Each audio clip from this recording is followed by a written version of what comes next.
Good evening అండి అందరికీ. నేను మీ సరిత. నేను ఈరోజు ఎగ్ పచ్చడి చేస్తున్నానండి. ఇది నిల్వ పచ్చడి. ఒక 15 గుడ్లు తీసుకున్నాను నేను. తర్వాత దానికి మసాలా ప్రిపేర్ చేస్తున్నాను చూడండి. సాజీరా, 3 ఇలాచీలు, లవంగాలు, దాల్చిన చెక్క. సాజీరా, ఇలాచీ, లవంగా, దాల్చిన చెక్క, అలాగే ఒక వెల్లుల్లిపాయ, కొన్ని ధనియాలు. ఇప్పుడు స్టవ్ వేడైందండి. ఇందులో ఇవన్నీ వేద్దాము, వేసి వేయించుదాము. ధనియాలు కూడా వేసి వేపుతున్నాను. అలాగే కొంచెం జీలకర్ర, ఆవాలు వేసుకుంటున్నాను. మెంతులు కూడా వేసుకోవాలి కానీ లేవండి మా ఇంట్లో, సో నేను వేసుకుంటలేను.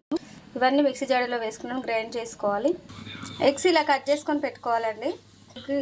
ఇట్లా పెట్టినా నేను సపరేట్గా ఇది కర్రీ చేసేస్తాను. ఆయిల్ వేడి చేసుకుని ఆయిల్లో వేసుకున్నాను ఎగ్ పీసెస్. గుడ్లు ఇలా ఫ్రై చేసుకోవాలి. మళ్ళీ ఇంకా కొన్ని వేసుకున్నాను చూడండి. అన్నీ బాయిల్ అయినాయి, అన్నీ ఫ్రై చేశాను. ఎగ్స్ తినే అయినాయి చూడండి. అలాగే అదే ఆయిల్లో ఉల్లిపాయలు కట్ చేశాను, అది వేసాను. అలాగే కొంచెం జీలకర్ర, అలాగే కొంచెం వెల్లుల్లి పేస్ట్, అలాగే అల్లం పేస్ట్ కూడా వేసుకోవాలి. అందుకే వెల్లుల్లి ఒకటే తీసుకున్నాను నేను, ఒకటే గడ్డ తీసుకున్నాను. కలుపుకోవాలి.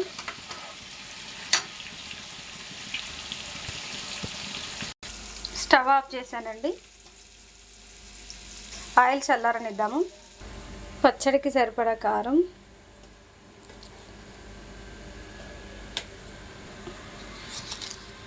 ఉప్పు, అలాగే ప్రిపేర్ చేసుకున్న మసాలా.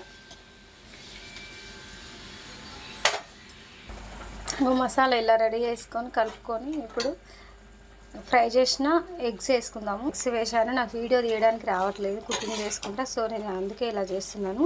ఇప్పుడు మిక్స్ చేస్తాను. చూడండి ఎగ్ పచ్చడి ఎలా అయిందో. అలాగే ఇందులో లాస్ట్ కొంచెం నిమ్మరసం పోసుకుందామండి. నేను ఆల్రెడీ ఒక నిమ్మకాయ రసం పిండి పెట్టుకున్నాను. ఇప్పుడు ఇందులో కలుపుతున్నాను. ఎగ్ పచ్చడి రెడీ అయింది.